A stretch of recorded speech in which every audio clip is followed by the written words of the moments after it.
26 जनवरी 2012 को रिलीज हुई फिल्म अग्निपथ ने क्रिटिक्स को और ऑडियंस को हैरान कर दिया था। उसकी क्वालिटी टॉप नॉच थी। Even though it was remake, it was a lot better than the original one. Mass cinema with substance का परफेक्ट एग्जांपल। और इसके बाद आई काफी सारी फिल्म्स इसी क्वालिटी को मेंटेन भी कर रही थी। RRR, Vikram, rice, jailer. In films में ऑब्वियसली बहुत सारा मास मसाला था, ओवर द टॉप एक्शन था, लेकिन ये फिल्म्स खोखली नहीं थी। लेकिन इनके अलावा जो मास फिल्म्स हम रेगुलर बेसिस पर देखते हैं ना, वो बिना मन के बनाई हुई लगती हैं, या फिर ऐसा लगता है कि उनमें लेजी राइटिंग है बहुत ज्यादा। फिल्म मेकर्स को राइटिंग पर और कैरेक्टर डेप्थ में इन्वेस्ट नहीं करना, ये चीज साफ दिखाई देती है। लेकिन वो इस चीज को एक्सेप्ट नहीं करते, बल्कि ये कहते हैं कि ये जो हमने फिल्म बनाई है, ये मिडिल क्लास फैमिली के लिए है, जो कि सिर्फ एंटरटेन होने के लिए आती है थिएटर में। लेकिन मेरे हिसाब से ये सब कुछ बस एक एक्सक्यूज है, क्योंकि जो मैंने पहले एग्जांपल्स दिए थे फिल्म के, उन फिल्म्स में डेप्थ थी, और ऐसी काफी सारी मूवीज है जो इस कैटेगरी में आती है, और ऑडियंस ने इन फिल्म्स को एंजॉय भी किया और अप्रिशिएट भी किया था। ये सब मैं इसलिए कह रहा हूँ क्योंकि हाल ही में रिलीज हुआ है सिंघम अगेन का ट्रेलर। अब देखो, ये बात तो 100% कंफर्म है कि ये फिल्म थिएटर में ऑडियंस को एंटरटेन तो करेगी, लेकिन काफी सारे क्रिंज मूवमेंट्स भी दिखे हैं मुझे इस ट्रेलर के अंदर। अब ऑब्वियसली फिल्म रिलीज नहीं हुई तो इट्स टू सून टू जज, बट दिख रहा है कि यार इस फिल्म में क्वालिटी की कमी है, या फिर कह सकते हैं कि इस फिल्म में और क्वालिटी डाली जा सकती थी, but the film maker settled for mediocrity. खैर, आज की इस वीडियो में हम डिस्कस करेंगे इंडिया के मास एंटरटेनमेंट वाली फिल्म्स के बारे में, जो सिर्फ मसाला सर्व करती हैं बिना किसी मीनिंग के। लेकिन साथ ही में हम उन फिल्म्स को भी डिस्कस करेंगे जिनमें मास अपील तो थी, but with some story and substance. तो 90s से लेकर अब तक बहुत सारी फिल्म्स आ चुकी है जिनमें मास एंटरटेनमेंट भी था और काफी में अच्छी स्टोरी भी थी। तो बिना किसी देरी के हीरोगिरी शुरू करते हैं। अगर हम 90s की बात करें तो उस समय मास एंटरटेनर का मतलब होता था कि एक ताकतवर हीरो जो कि सब कुछ कर सकता है, और ऑडियंस को लगता था कि सिर्फ हीरो के नाम पर ही फिल्म चल जाएगी। हीरो एक से बढ़कर एक खतरनाक डायलॉग्स बोलता था, एक थप्पड़ में विलन को उड़ा देता था, और जो हीरोइन था उसका कुछ रोल नहीं होता था सिवाय लव इंटरेस्ट के। एक्शन इतना ज्यादा लाउड और ओवर द टॉप होता था कि लोग साइंस और फिजिक्स को तो भूल ही जाते थे। अब देखो, जिन फिल्म्स के मैं एग्जांपल लेने वाला हूं ना, वो बुरी फिल्म्स नहीं थी, लेकिन वो बहुत ज्यादा अच्छी भी नहीं थी, बट उन फिल्म को आज भी याद किया जाता है। उन्होंने कुछ तो दिया है सिनेमा को, जिसका पहला एग्जांपल है करण अर्जुन। शाहरुख खान और सलमान खान की करण अर्जुन टिपिकल 90s वाले फॉर्मूला पर बेस्ड एक मास फिल्म थी, जिसके अंदर रेवेंज था, रीइंकार्नेशन था और थोड़ा बहुत फैमिली ड्रामा। ये फिल्म एक क्लासिक मसाला एंटरटेनर थी, जिसने ऑडियंस को बहुत ज्यादा एंटरटेन किया, लेकिन इसमें उतनी ज्यादा डेप्थ नहीं थी अगर आप ढूंढने की कोशिश करोगे तो। फिर आई 1997 में जुड़वा, सलमान खान की डबल रोल वाली फिल्म में सब कुछ डबल था। इसमें डबल एक्शन था, इसमें डबल कॉमेडी थी, इसमें डबल एंटरटेनमेंट था, पर स्टोरी का मीनिंग जीरो।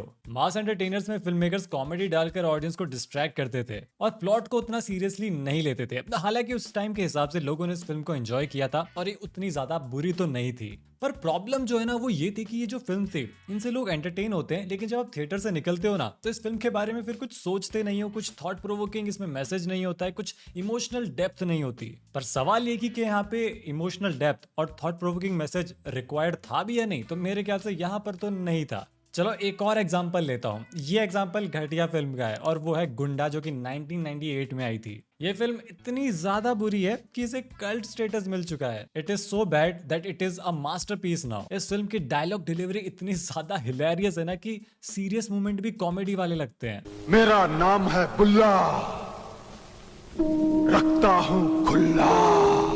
और अगर आप इसके IMDb रिव्यूज देखोगे आज जाकर, तो आपको उसमें पता चलेगा कि लोगों ने इसे 10 आउट ऑफ 10 रेट किया है, क्योंकि ये बहुत ज्यादा बेकार है।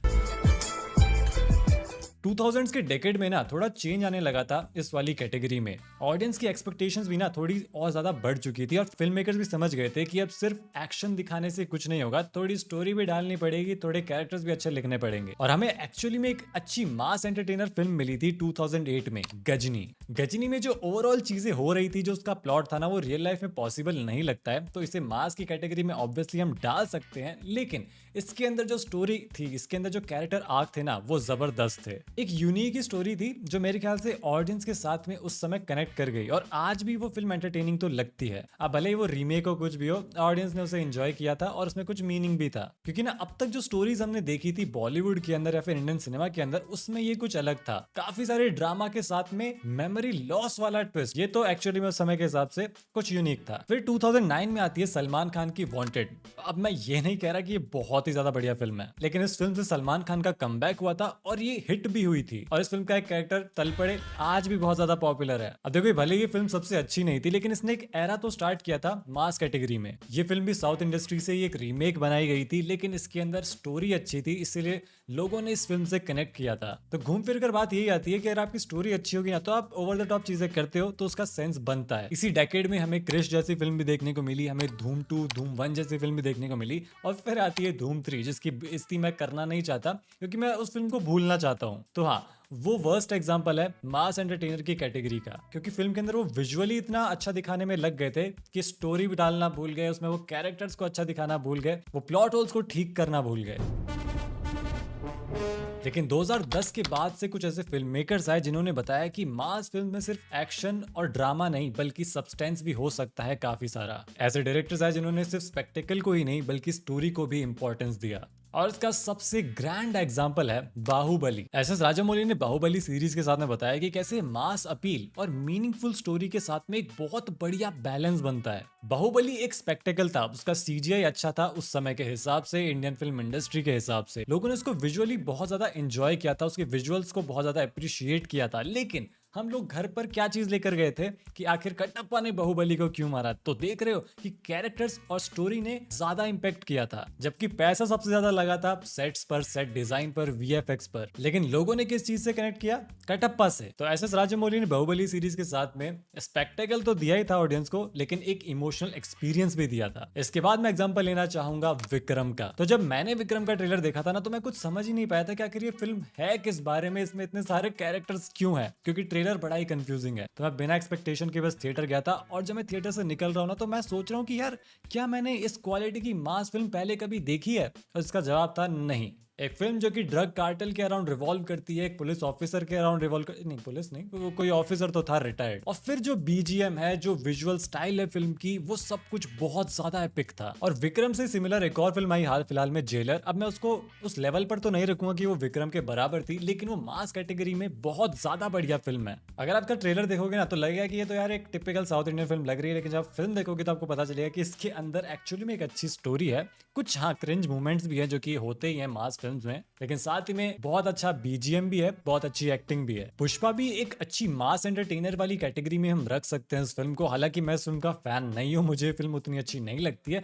बट मैं समझ सकता हूं कि ऑडियंस ने इस फिल्म से क्यों कनेक्ट किया होगा, क्योंकि इस फिल्म के अंदर एक्टिंग अच्छी है, इस फिल्म के अंदर कैरेक्टर्स अच्छे हैं, स्टोरी जो है वो टिपिकल फील होती है और बहुत ज्यादा इंस्पायर्ड लगती है 70s और 80s की फिल्म से, जैसा कि केजीएफ में भी है। केजीएफ भी अमिताभ बच्चन की फिल्म से ही इंस्पायर्ड है, लेकिन इनमें एक नया फ्लेवर है, एक नए स्टाइल है। ऑडियंस ने इस चीज को अप्रिशिएट भी किया और वो आने वाले पार्ट्स के लिए एक्साइटेड भी हैं। और 2010 के बाद में बॉलीवुड ने शायद उतनी अच्छी मास एंटरटेनर फिल्म्स नहीं बनाई। देखा जाए तो अग्निपथ बढ़िया थी, रईस बढ़िया थी, वॉर जो है उसमें बड़े अजीब अजीब सी प्लॉट लाइंस थी, लेकिन फिर भी हम उसे एक ठीक ठाक मास फिल्म तो मान सकते हैं। तो मैंने अभी जिन फिल्म्स के नाम लिए उसके साथ में आप और भी नाम जोड़ सकते हो। मैं जोड़ना चाहूंगा आवेशम को, उसकी तारीफ मैं ऑलरेडी कर चुका हूँ एक सेपरेट वीडियो में। ये सभी जो फिल्म्स है ना, ये आपको दिखाती है कि अगर आपको ऑडियंस को एंटरटेन करना है ना, तो नॉइज और स्टाइल से बढ़कर भी आप काफी कुछ कर सकते हो। अगर आपकी मास फिल्म में मीनिंगफुल स्टोरी है, एक अच्छा मैसेज है और इमोशनल डेप्थ है, तो वो जो फाइनल प्रोडक्ट बनेगा ना, वो बहुत ज्यादा एपिक हो सकता है। अब बात करें अगर सिंघम 3 के ट्रेलर की, तो इस ट्रेलर को देखकर लग रहा है कि इस फिल्म की जो कोर है ना, वो तो स्ट्रांग है, क्योंकि सिंघम 1 बहुत ही अच्छी फिल्म लगी थी मुझे। तो इसकी जो कोर है, जो रामायण से पूरे सिनेरियो को कनेक्ट करने की कोशिश कर रहे हैं, वो अच्छा इंटेंशन है। लेकिन अगर आप आसपास की चीजों को देखोगे तो ज्यादा कुछ सेंस बन नहीं रहा। टाइगर श्रॉफ का इन्होंने डायलॉग नहीं डाला, क्योंकि आप सबको पता है कि क्या रीजन है। इस फिल्म की जो सबसे अच्छी एक्ट्रेस है दीपिका पादुकोण, वो सबसे घटिया एक्टिंग कर रही है। ऊपर से जो एक्शन सीक्वेंसेस चल रहे हैं जो कि रिक्वायर्ड नहीं है मेरे ख्याल से स्टोरी में, तो इन सब चीजों का उतना सेंस नहीं बन रहा। शायद से रोहित शेट्टी को लग रहा होगा कि वो बहुत ज्यादा ओवर द टॉप एक्शन दिखाएंगे तो लोगों को अच्छा लगेगा, लेकिन ऐसा नहीं है। सिंघम 1 हमने इसलिए एंजॉय करी थी क्योंकि उसमें ग्राउंडेड अप्रोच थी, ऊपर से हमें उसमें सिंघम का जोश पसंद आ रहा था। जितनी सिंघम के पास में पावर थी, जितनी सिचुएशन का उसके पास में कंट्रोल था, वो उससे कई ज्यादा बड़े चैलेंजेस को फेस कर रहा था। सिंघम के ऊपर पॉलिटिशियंस का दबाव था, जो उसका मेन विलन था, उसके जेब में पूरी गोवा की पुलिस थी, और जब सिंघम इन सब चैलेंजेस को फेस कर रहा था ना, तब मूवी इंटरेस्टिंग हो रही थी। लेकिन सच बताऊं तो इस ट्रेलर को देखकर लग रहा है कि यार इसमें लॉजिक ढूंढने अगर हम जाएंगे ना, तो मिलेगा नहीं, और फिर लोग मुझे कहेंगे कि तू लॉजिक को साउथ इंडियन फिल्म में तो नहीं ढूंढता। तो मैं सिंघम के अंदर लॉजिक इसलिए ढूंढ रहा हूँ क्योंकि मैं जानता हूँ कि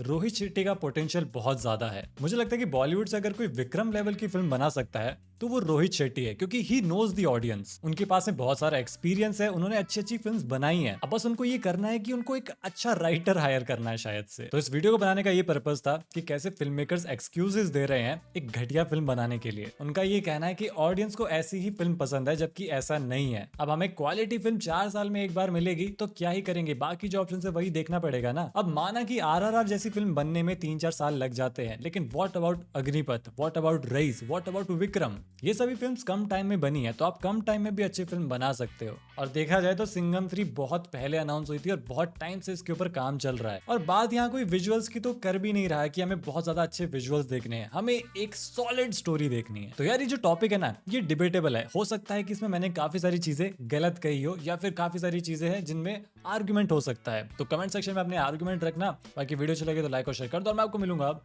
अगली वीडियो में। Since that you want, so tell me you got it right now. Oh, you got it all right now. How? Tell me and you